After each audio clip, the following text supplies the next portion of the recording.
Welcome back to Occult Archives, listeners. Today we're diving into a world that has fascinated, frightened, and bewildered humanity for centuries. Yeah. The other world. A realm that exists, well, alongside our own. But it's hidden, right? Right, exactly. Forbidden glimpses into realms of witchcraft, church miracles, and hidden supernatural realms. These are real historical accounts and beliefs that we're going to, explore today. Yeah, we've got a whole stack of historical reviews, eyewitness testimonies, all sorts of stuff that our listeners shared with us. Our mission, if you choose to accept it, is to make sense of it all, to figure out what people believed and why. And maybe even to, I don't know, consider what it tells us about ourselves today.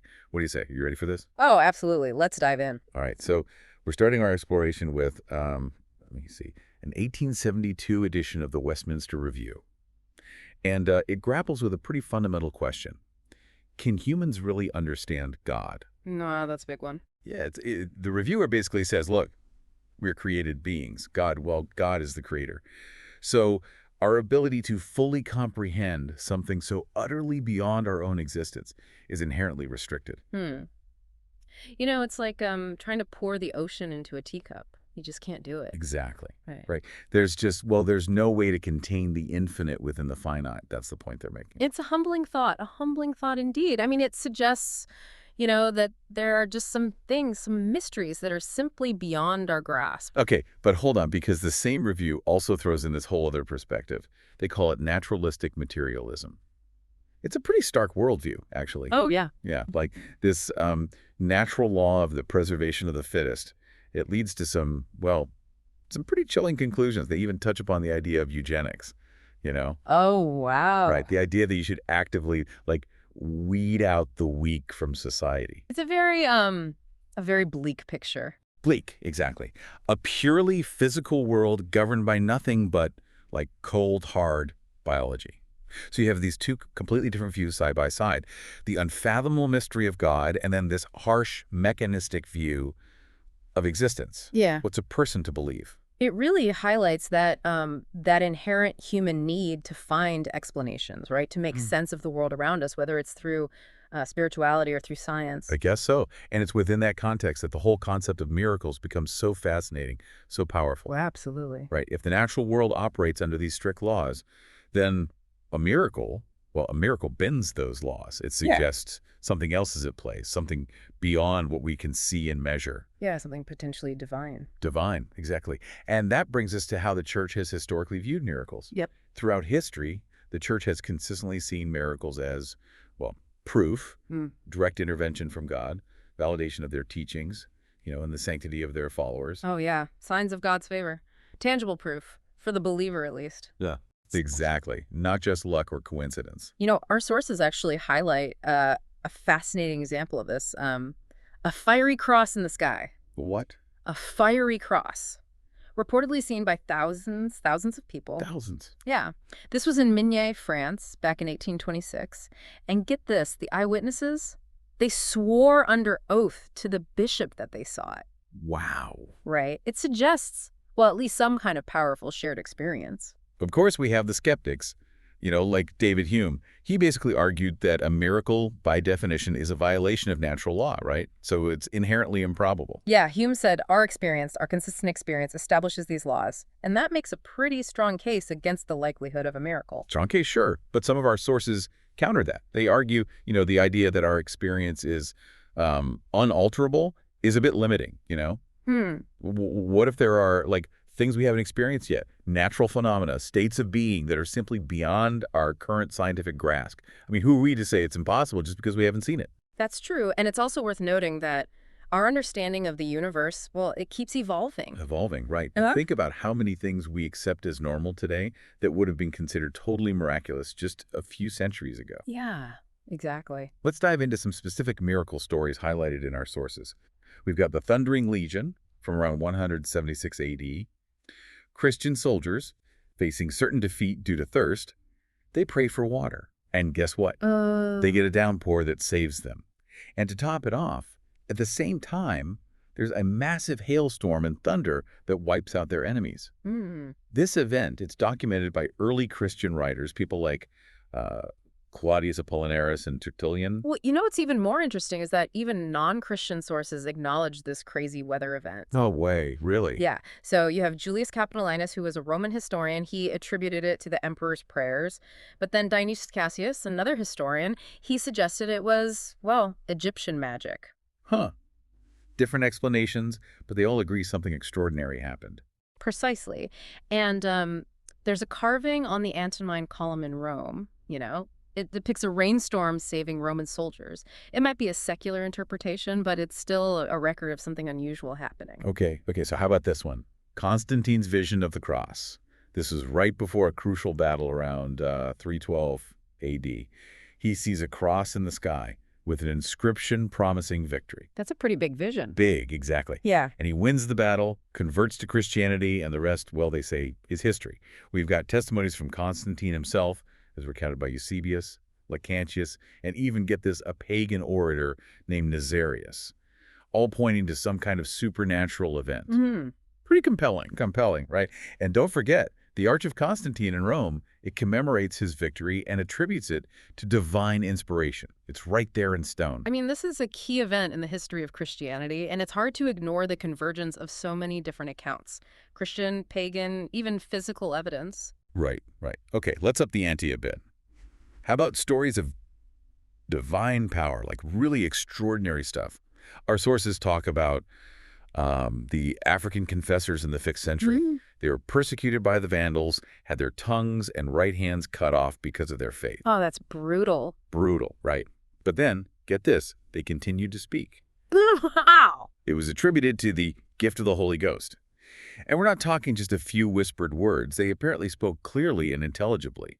We've got testimony from Victor of Vite, Emperor Justinian, Procopius the historian, even a philosopher, Aeneas of Gaza, who examined them personally. I mean, that's just astonishing to be able to speak after such horrific mutilation. Astonishing is an understatement. It really challenges our understanding of, well, human biology, doesn't it? Absolutely. And then we have St. Bernard of Clairvaux in the 12th century, tons of miracles attributed to him, curing a withered hand, healings of the lame, blind, all sorts, all witnessed by huge crowds. St. Bernard was a huge figure. Huge, yes. There's even this Philip, the Archdeacon of Liège. He investigated all these miracles and said they were absolutely undeniable. Huh. Widely known, everybody was talking about them. These stories, they really demonstrate the power that the belief in miracles had, right? Power, exactly. They reinforced faith. They boosted the authority of religious leaders. It's all connected. Yeah, it all makes sense. Okay, let's shift gears a little bit. Let's talk ghosts and demonic possessions. Some of our sources get pretty spooky here. Spooky indeed. Starting with this 17th century ghost story from Little Frederick in Cornwall, documented by a Mr. Fortescue Hitchens. It's described as a very straightforward account, no embellishment. And for a lot of people, that actually makes it more believable, more unsettling. Oh, yeah. That makes sense. Less is often more, right? Especially with ghost stories. Exactly. Now, the church at the time, they were pretty cautious about exorcisms. The canons of 1604 specifically stated that you couldn't perform an exorcism without a bishop's permission. Oh, really? So they were aware of, potential abuses. Abuses or maybe, misinterpretations, delusions, even fraud. Not every spooky event is a demon, right? Then we've got this diary entry from a Mr. Ruddle in 1665. He mentions a ghost that supposedly predicted the Black Death, the Great Plague. Pretty creepy, right? Oh, yeah. I mean, these prophetic claims, they've always fascinated us, haven't they? The idea that you could get a glimpse into the future through a ghost or a dream or something. I know. Okay, so demonic possessions. One account talks about this possessed individual who knew things they shouldn't have, like the location of a hay cart, or details from a sermon they hadn't even attended. That's a bit spooky. Spooky, yeah. Then there's this very famous case of Martha Brossier in 1599. Parisian physicians examined her, ruled out any illness or fakery, and declared her possessed. They documented her insensitivity to pain, strange physical manifestations, and get this, she could speak Latin, Greek, and English, even though she'd never learned them. The Martha Brossier case is, it's a classic. It really challenged the scientific understanding of the time. And this whole speaking in tongues thing, that's a pretty recurring theme in possession stories, isn't it? It is. It's one of the things that makes these accounts so unsettling. Okay, hold on to your hats, because we're going to talk about witches. In 1704, Eleanor Shaw and Mary Phillips, the Northamptonshire witches, they confessed to making a pact with the devil. They even described their powers and their evil deeds in detail. And they claimed all sorts of weird stuff was happening inside the prison itself. Oh, man. Yeah, witchcraft accusations, they were a big deal back then. It's important to remember the context, potential coercion, the widespread belief in witchcraft. Absolutely. These confessions have to be understood within their historical context, but they do give us a glimpse into the fears of the time, the real anxiety about the occult. Absolutely. And then there's Christian Shaw in Scotland in the late 17th century. Her case is another well-documented instance of alleged witchcraft and demonic activity.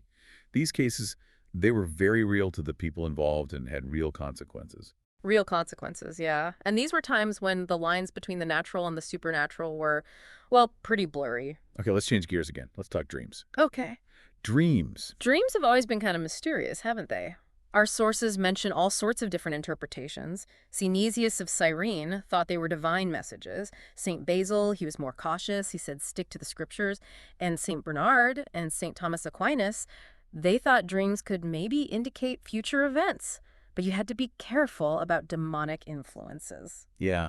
It's fascinating how differently people have understood dreams throughout history, right? I mean, are they messages from God, just our subconscious anxieties? Or could they even be manipulated by unseen forces? So many possibilities. Yeah. But then you have these cases where dreams seem to have real-world consequences. The Tinker of Swaffham, he had a dream that led him to a buried treasure. No way. Yes. And then a guy named Rogers had a dream that helped solve a murder. Matthew Talbot, in 1768, he dreamed about the exact details of some ship invoices that had been wrecked. And it all came true, right down to the last detail. And then this widow, she had this recurring dream that alerted her to a real-life intruder in her home. Pretty amazing, right? That's incredible. It makes you wonder, could our dreams really be windows into the future? Or is it just coincidence, heightened intuition? It's a mystery. But then you have the not-so-good dream prophecies, like Captain Spear dreamed about his own death, and then, well, it happened. Oh, no. Yeah. A clergyman dreamed about his brother's death, and that happened too. And then there's the dream that warned people about the Aboriginal railway accident, a real tragedy. Seems like sometimes dreams can be warnings. I know. It's almost like sometimes these dreams are trying to tell us something important. Let's talk about omens, signs or events that are believed to predict the future. King Charles I, he was big into this form of divination called sortes Virgilianae, picking random passages from Virgil's writings and interpreting them as prophecies. Oh, yeah, I've heard of that. Right before the Battle of Newbury, he supposedly drew a passage from Dido's curse against Aeneas, a passage full of bad vibes, destruction, Yeah. And, well, he lost the battle. Wow. King Charles had a lot of omens swirling around him, actually. The sculptor Bernini, he looked at the king's face and predicted a violent end. And then there's the story about a hawk dropping a bloody partridge onto the king's bust. Creepy, huh? Super creepy, especially knowing how his story ends. Right. There's also this beating drum that supposedly signaled death in this noble Scottish family. The appearance of a spectral black dog, considered a death omen in East Anglia, and the old superstition about 13 people dining together, with one of them dying within the year. Oh yeah, that one's still around. It is. And then there's the story of Ruth Pierce, who died suddenly after swearing on God's name to deny a debt, a real warning about false oaths. And then there's the miller, who is haunted by the ghost of a murdered woman who revealed the details of her debt. They actually caught the killers because of her. Wow. It's almost like a form of supernatural justice. Right. The truth will out, even if it takes a ghost to do it. Yeah, and it kind of reinforces that belief that even hidden sins won't stay hidden forever. Okay, let's explore the world of apparitions a little more and how our sources viewed the spirit world. We've got Lady Beresford, who reportedly appeared to Lady Betty Cobb and her son after she died.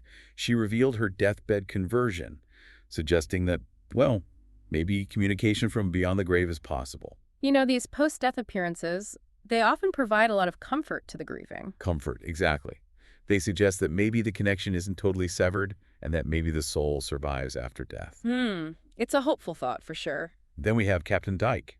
He had a vision of his deceased friend who warned him about his own impending death, and it happened just as the friend had foretold. That's spooky. Spooky, right? Makes you wonder about premonitions, about time, about how much we really know. It's one of those stories that just sticks with you. There's a story about Nicholas Ferrar's brother and niece. They made a pact to send a sign from the afterlife. Yeah. And guess what? What? The niece reportedly appeared as an apparition after her death. It's like they were desperate to prove that life after death was real. Desperate, yeah. It's a very human desire, isn't it? And then there's the famous case of Lord Lyttelton. He had this vision of a woman he had wronged, and she predicted his death at a very specific time. His friends tried to trick him, to mess with the clock so he wouldn't be so scared. Oh, wow. But it didn't work. He died at the exact time she predicted. It's one of the most famous apparition stories out there. It's the kind of story that really gets under your skin. There's also Philip Weld. He appeared to a fellow student after he drowned. And then these two officers in the West Indies, they both saw a vision of one of their fathers, who was back in England, at the exact same time. It was later confirmed by a portrait, which is pretty crazy. That's pretty wild. Wild, right? And finally, a clergyman at Oxford saw the apparition of a friend who had died. The friend simply gestured toward heaven, a simple act, but full of meaning. You know, it's interesting how these apparitions, they can be so different. Some are frightening, some are peaceful, some offer warnings. It's almost like they reflect the people they were in life, isn't it? Yeah, maybe so. Our sources now take us to haunted places. The idea that departed souls sometimes need purification and that we should pray for them. It suggests that some spirits might be stuck here on Earth, you know. Oh, right, like they have unfinished business Yes. or unresolved issues. Yeah, it ties into the whole concept of purgatory. And the idea that these troubled spirits can somehow affect the physical world, that's where hauntings come in. We've got a clergyman who encountered a creaking gate, and then the gardener's mother claimed to have seen a hideous figure nearby. Then there's this village said to be haunted by an old woman named Webb. Strange noises, a clock that always stopped, all blamed on her ghosts. It's so interesting how these hauntings, they often become associated with a specific person, right? A specific person, yeah, so with a strong personality or a dramatic story. Yeah, yeah. It adds to the, well, to the mystery, to the fear. Then you have the story about the castle with the tall, armored figure that terrified a child, and Captain S and his brother, who saw a phantom carriage with headless occupants. Yikes. Yikes is right. Then there's the haunted house, where one brother saw the ghost of an old man in a wig, followed by a blood-curdling scream, and another haunted house with, quote, verified strange occurrences. Verified. So they must have had, multiple witnesses, consistent phenomena. I guess so. And then you have Mary Taylor. She was locked in a police cell and felt this overwhelming urge to kill herself, in the same way that someone else had committed suicide in that very same cell years before. Oh, that is so disturbing. Disturbing, right? And then Monsieur de Gouin, his house was so haunted with noises, curtains moving on their own, and this constant sound of a huge bird flapping around that he had to move out. Wow. I mean, that sounds terrifying. Terrifying, exactly. And those aren't even the only stories about spectral animals. There's a story about a huge raven in a house in Soho, and this clergyman who saw a crow, which he considered a bad omen. It does make you wonder, what is it about these haunted places? Are they echoes of past events, or are they something else entirely? It's a question that's haunted people for ages. Yeah, pun intended. Okay.